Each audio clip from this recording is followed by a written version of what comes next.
পেঁয়াজ, টমেটো, এটা আদা রসুন কাঁচা লঙ্কা বেটেছি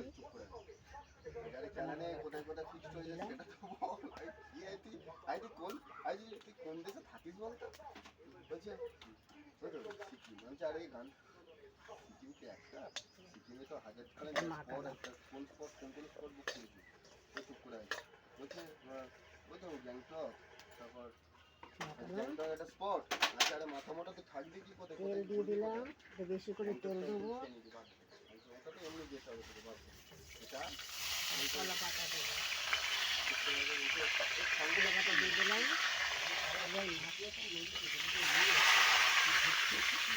কলা পাতা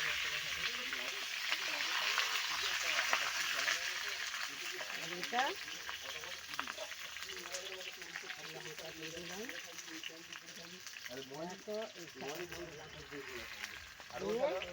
হালকা